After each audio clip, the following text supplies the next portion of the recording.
what you're learning here is going to reflect what you're going to do in the game. Okay? So you have to, it's a mental game. It's not a physical game, it's a mental game. Good job. Go all the way down. You got it? Halfway, come on. You're doing good, keep going. You can do it. Face that way. Got it. Go, got it. There you go. There you go, back straight.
Don't just be sitting at home watching TV. 1, 2, 3. 1, 2, 3.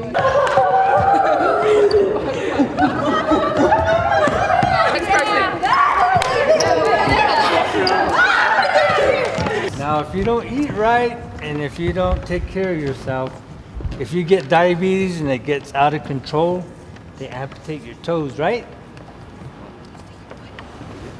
Just think how valuable your toes are. Could you guys play hoop without toes? Nope. I don't think so. You probably could, but not at a comfortable rate. You understand? You can't, because basketball involves what? Jumping, speed, and what else? Balance? Let's go try it again now. Just imagine you're playing basketball on the court. Try to jump and walk. You can't! Oh, you can't do it. One eye, let's try it now. It's harder. The point is here is that we take a lot of things for granted. Your eyesight, your fingers. Try writing with taking away 3 of your fingers and try writing like this.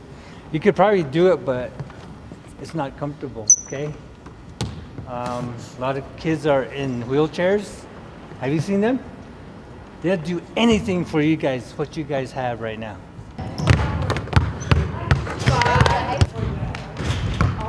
Oh my gosh.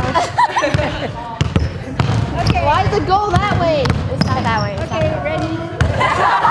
These goggles are the Fatal Vision goggles, and they simulate what a person with BAC, which is blood alcohol content of 0.17 to 0.20, and so that's what they're doing right now.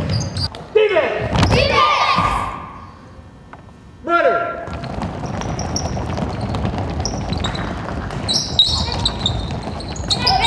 This ball.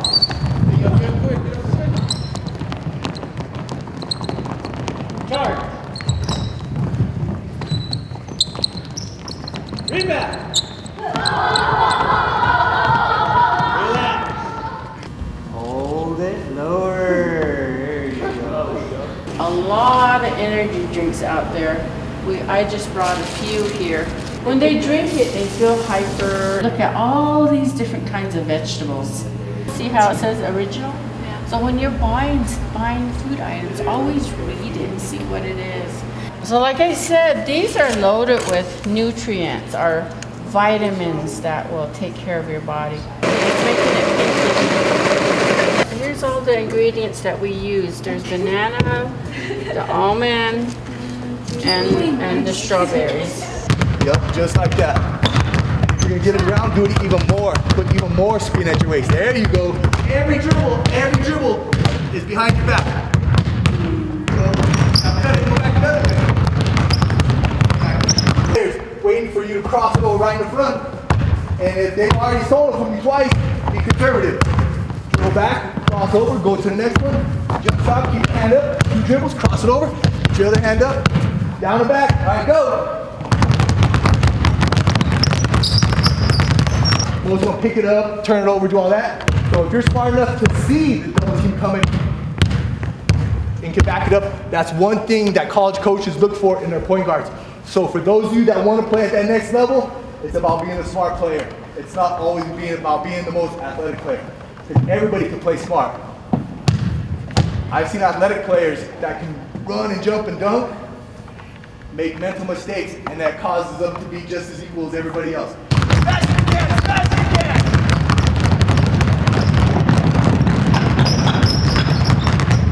Because if you can leave it, that's when that guy steals it.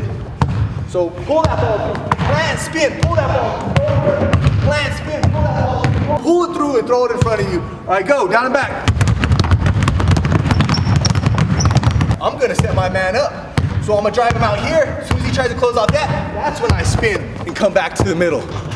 So it's about angles, being smart, know your angles. And if you try to cross these guys over, they're gonna pick your pocket, they're gonna steal it from you. Because I know, because I love when guys try to dribble against me. I'm taking guys lunch all day. So be smart when you're bringing up the ball. All right, one more time, down and back. Over exaggerate the angles. So you're gonna be one of going sideways. You're gonna be one of going sideways and spinning. You're not gonna go straight. Because if you do that move in the game, guy ain't gonna fall for it. What's this guy doing? You know, nobody taught him how to spin. So on that very last one, you're going up and this is the stuff that you learn at high school. This is stuff you learn at college and professional level. Take that ball, cover it up.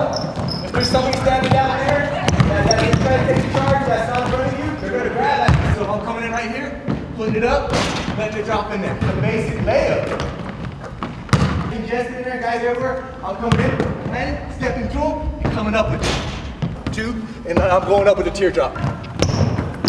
Not like that, like you're going that way.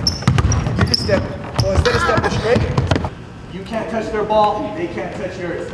If they touch yours, then they have to run it down and back before they can shoot again. Down and back, down and back, down and back. Everybody, everybody, down and back.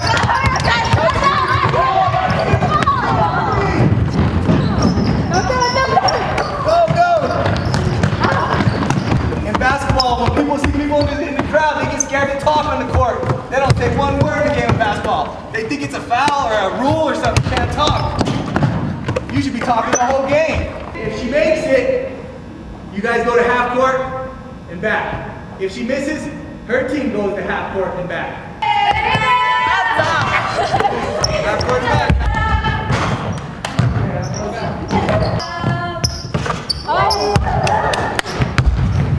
So stand up there with confidence. The other thing is, on every court, everywhere in the world, there's a little nail. And that's the middle of the free throw lane. So however you get set in the middle, some people put their toe right on it, some people go a little to the side. Get set, take your time and breathe. Everybody's in such a hurry. Looking at me, I gotta shoot it. Take your time and breathe. Go through your routine, whatever it is. The ball spins naturally like that. It doesn't spin well going against the seams. So try to get your hand set that way. I usually try to get it set where there's nothing in this area, because the other spot, there's things like that. The riding, if you get your hands on that can be slippery. So try to get your hands on the spot that nothing's written, and try to put your fingers on the groove, because that gives you a little bit more control when you're flicking your wrist at the end. The other thing is, get your fingers wide. If your hand's closer, it's harder to shoot and it's harder to have control. So get your hand as wide as possible, so where it's sitting in it like a cup, where it's not gonna fall out. If your hand's small, you're already struggling to control it, to get it up there. And if you have to jump, jump. It makes it easier.